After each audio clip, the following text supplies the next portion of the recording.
ओम साई राम। नमस्कार फ्रेंड्स, नमस्कार। ओम साई राम, आपका स्वागत है फ्रेंड्स। मैं बाबा की पूजा करती हूँ। 20-23 साल हो गए, शायद 20-23 साल, 20 साल के ऊपर हो गए। और बाबा ने मेरी लाइफ में, मतलब जब से मैंने बाबा के चरणों में अपना सर रखा है, तब से मैंने बहुत आशीर्वाद मिला है बाबा को मुझे। और मैं अब जो भी आपको बताऊंगी, आपके बाबा के बारे में बताऊंगी। और फ्रेंड्स, बाबा ने हमको बहुत अच्छा जीवन दिया है। और मैं बाबा का ग्रंथ पढ़ती हूँ, रोज़ सुबह शाम पूजा करती हूँ बाबा की। और बाबा की सिवा मैं किसी भी भगवान को नहीं देखती, क्योंकि मेरा बाबा से वचन है, बाबा आपने हमको अच्छा जीवन दिया है। तो फ्रेंड्स, मैं मराठी में ग्रंथ पढ़ती हूँ, तो मुझे हिंदी में अनुवाद करके बताना पड़ता है। तो मैं आपको एक बाबा की कथा बताती हूँ, ग्रंथ में से एक बताती हूँ। जैसे मतलब एक बारिश में जैसे सांप वगैरह निकलते हैं, तो बाबा के एक भक्त थे, मेघा। तो बाबा ने, वो रात हो रही थी, और बाबा ने कहा अभी मत जाओ। मेघा को जाना था किसी गांव। तो बाबा ने कहा अभी मत जाओ, रात हो रही है। लेकिन मेघा ने सुना नहीं, तो वो निकल पड़े। जो वहाँ पे किसी धर्मशाला में ठहरे थे, तो वहाँ पे वो सो रहे थे रात को।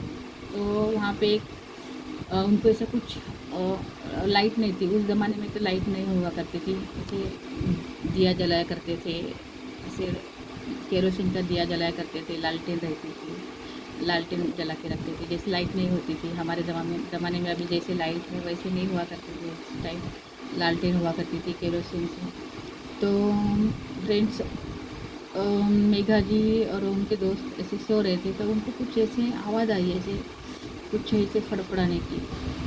एक पेपर पढ़ रहे थे वो, पेपर पढ़ते पढ़ते उनको ऐसे कुछ आवाज़ आई सरसराने की। तो उन्होंने देखा इतना बड़ा नाग उनके सामने खड़ा है, कोबरा ऐसे फन निकाल के। तो उन्होंने उसके दोस्त को धीरे से जगाया और धीरे से कहा, और उनके सामने ऐसे खड़ा है, फन फैलाए। और उनके दोस्त को कहा, देखो देखो लंबू महाराज आए हैं। नाग देवता को उन्होंने कहा लंबू महाराज। तो उनको दोस्त बहुत डर गए।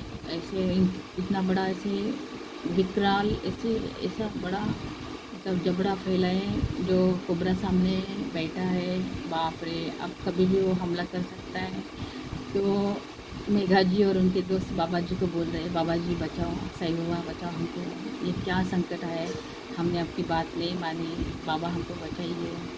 बाबा को तो पता था इनके ऊपर क्या संकट आने वाला है, इसलिए बाबा उनको रोक रहे थे कि ना जाओ, अभी मत जाओ, रात का समय है। बाबा को पता था आगे क्या होने वाला है, तो बाबा ने उनको रोका था, लेकिन ये रुके नहीं और निकल पड़े रास्ते पे। तो बाबा ने क्या बोला, रुको यहाँ पे, आज के दिन रुको, कल जाना सुबह होते ही। तो बाबा, मेघा जी को बाबा के शब्द याद आए, बाबा मुझे क्यों रोक रहे थे। तो अब ये संकट कैसे टले, जो सामने एक कोबरा फन फैलाए खड़ा है, जो कभी भी हमला कर सकता है, कभी भी काट सकता है। तो फ्रेंड्स, ऐसा लग रहा था मृत्यु सामने खड़ी है, और अब बाबा के सिवा कोई नहीं बचा सकता हमको। बाबा के सिवा कोई भी नहीं बचा सकता इस दुनिया में। तो बाबा को उन्होंने बोला, बाबा प्लीज़ मदद करो, बाबा मदद करो। बाबा का उन्होंने ये किया, मतलब मराठी में बोलते हैं कि धावा किया, बाबा धाओ, मतलब दौड़ो बाबा, दौड़ो, दौड़ के आओ, दौड़ के आओ बाबा, दौड़ के आ जाओ, प्लीज़ आ जाओ बाबा, आ जाओ बाबा, हमें मदद करो बाबा, आ जाओ हमारे पास, आ जाओ बाबा, हमको मदद करो बाबा, हमारे प्राण बचाओ बाबा। बाबा को तो पता था, तो इनके तो प्राण बचाने हैं बाबा को। तो फिर ये लोगों ने धीरे धीरे से, सबने अपने जो हाथ में काटे लाटे जो भी कुछ था और सब ले लिया। तो अभी तो वो जहरीला नाग था, उसको तो मारना ही ज़रूरी है, क्योंकि जो जहरीली चीज़ है उसको मारना ज़रूरी है। भले ही वो एक जीवित प्राणी हो, लेकिन उससे हमको नुकसान हो सकता है। तो उसको मरना ही ठीक है, क्योंकि वो जहरीला है इसलिए। तो ये लोग जो 2-4 लोग थे पास में सोए से, तो उन्होंने धीरे धीरे जो भी हाथ में, जो भी लकड़ी डंडा कुछ भी जो जो लिया हाथ में, धीरे धीरे, और सब धीरे से उसके ऊपर जो टूट पड़े, वो नाक के ऊपर सांप, सांप था ना उसके ऊपर, सब ने ऐसा मारा तो उसके पूरे सांप को तोड़ तोड़ के रख दिया, टुकड़े कर दिए सांप के। फिर उसको टुकड़े टुकड़े करके ही सब लोगों ने सांस ली, छुटकारे की सांस ली, हाँ मतलब बच गए। तो इसलिए भक्त, फ्रेंड्स, बाबा बोलते थे भक्त को कि आज नहीं जाना कल जाना। तो उनके पीछे भी बाबा का कुछ ये मतलब इशारा रहता था कि तुम्हारे ऊपर कोई संकट आने वाला है, ऐसा बाबा बोलते थे कि आज नहीं जाना।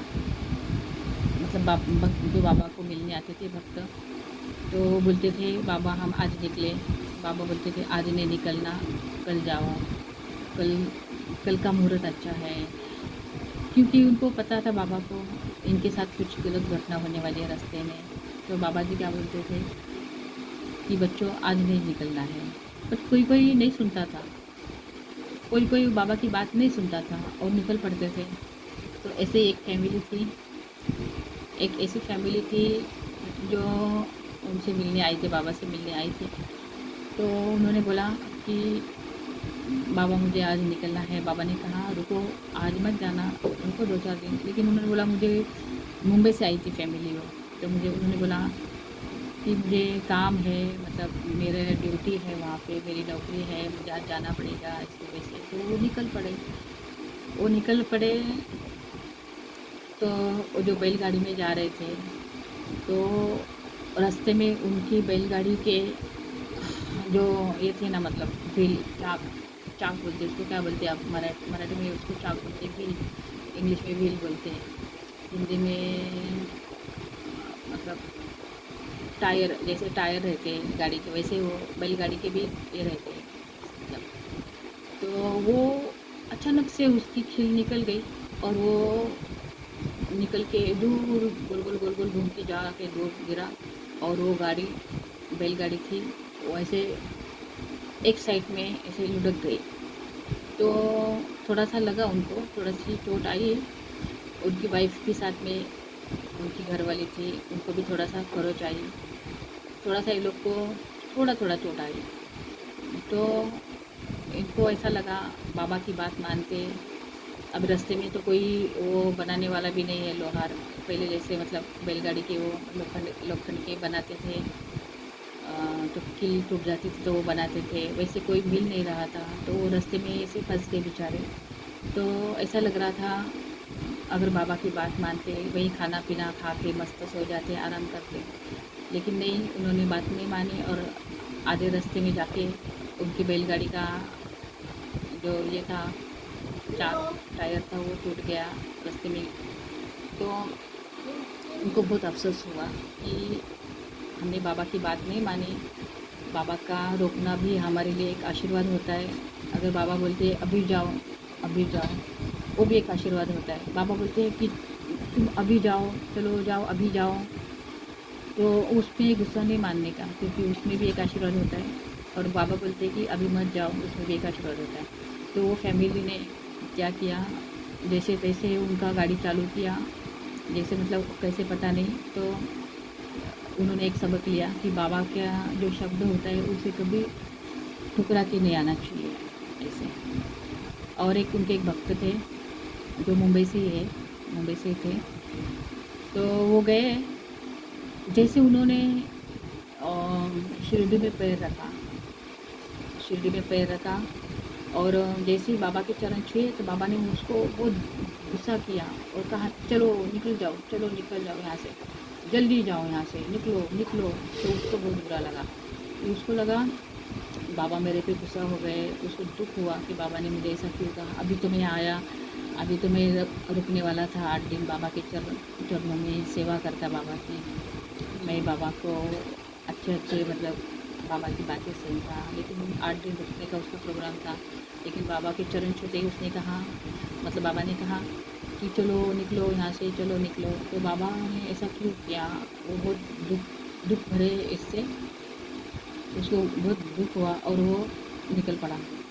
तो वो जब आया, जब वो घर पे आया तो दुखी मन से आया कि बाबा ने मुझे मतलब भेंट कर दिया, बाबा ने मुझे धुतकार दिया, बाबा ने मुझे अपने चरण में नहीं रखा। वो तो उसको ऐसा लग रहा था कि कुछ मेरी गलती है, कुछ हुआ है ज़रूर। लेकिन जब वो घर पे आया तो उनकी वाइफ ने उनको बताया कि आपका इधर एक बहुत अर्जेंट काम है ऑफिस में, और आपको आपके जो मालिक है वो बहुत अर्जेंट बुला रहे हैं, और आपको आज की आज वहाँ पे हाजिर होना है, और आपको वहाँ पे जाना है। और उनका कितनी बार वो लेटर आ चुका है और आपको हाजिर होना है। पहले ज़माने में देखो फ्रेंड, मोबाइल नहीं होते थे, फ़ोन भी नहीं होते थे, तो हम ऐसे तुरंत कॉल नहीं कर सकते थे कि आ जाओ आ जाओ। जो भी होते थे पत्र पत्र ऐसे होते थे, जो भी व्यवहार होते थे लिखा पढ़ी से पत्र हम लोग भेजते थे, खत मतलब खत भेजते थे, पत्र व्यवहार होता था, मतलब खत भेजते थे एक दूसरे को। तो वही पहुँचने में 8 दिन लगते थे, 10 दिन लगते थे। तो इनको भी नहीं मालूम पड़ा था, लेकिन बाबा को मालूम था इसको, इसकी ऑफिस में ज़रूरत है ये आदमी की। तो इसलिए बाबा ने उसको कहा चलो तुरंत लौट जाओ, जल्दी जाओ, निकलो यहाँ से। इसलिए बाबा ने उसको ऐसे तुरंत भेज दिया। तो वो दुखी मन से चला तो गया, लेकिन बाद में वो घर में जाके उसको मालूम पड़ा, उसकी वाइफ ने उसको बताया कि आपके ऑफिस में से कोई आया है, कोई मुंशी जी आए हैं, और मतलब आपको बहुत ज़रूरी काम से बुलाया है, और आपकी वहाँ पे बहुत ज़रूरत है ऑफिस में, और आप आज के आज ही आपको जाना पड़ेगा। जब वो चले गए, ऑफिस में चले गए, तो उनके ऑफिस में उनके जो शेठ जी थे, उनके मालिक थे, उन्होंने उनको कहा अच्छा हो गया आप आए, मेरा एक बहुत अर्जेंट काम था, मतलब एक अर्जेंट काम था, बहुत बहुत ज़रूरी था, वो आपकी वजह से रुक गया था, और आप आ गए, मेरा बहुत नुकसान होते होते बच गया। तो फ्रेंड कहने का मतलब ये है, तो भक्त को, उसको भी, जो भक्त थे उनको भी ये पता चला कि बाबा ने मुझे तुरंत क्यों भेज दिया, मतलब इतने जल्दी जल्दी बाबा ने मुझे क्यों भेज दिया, क्योंकि यहाँ पे मेरी ज़रूरत थी। फिर बाद में वो भक्त आराम से सब काम निपटा के बाबा के दर्शन के लिए गए, फिर बाबा की सेवा की, वहाँ पे रुके 8 दिन। ये बात अलग है, बट बाबा को पता चलता है कि हमारी ज़रूरत कहाँ है, कहाँ रहना है, कहाँ जाना है, हमको क्या करना है, क्या खाना है, ये सब बाबा को मालूम है भक्त फ्रेंड्स। तो हम बाबा को मतलब दोष नहीं दे सकते, बाबा हमको अच्छे से रखेंगे, ये हमको विश्वास रखना है बाबा पे। बाबा तुम हमको खुश रखो, यहाँ खुश रखोगे बाबा, आप हमको खुश रखोगे, हमको आप पे विश्वास है बाबा। बाबा आप हमको खुश रखोगे, ज़रूर खुश रखोगे बाबा, हमको विश्वास है आप पे फ्रेंड्स। और बातें अगले वीडियो में और बाबा की अच्छी अच्छी बातें बताऊंगी। ओम साई राम, ओम साई राम। साई बाबा सब पे कृपा बनाए रखो, हमको सबको सबको खुश रखो। ओम साई राम, ओम साई राम।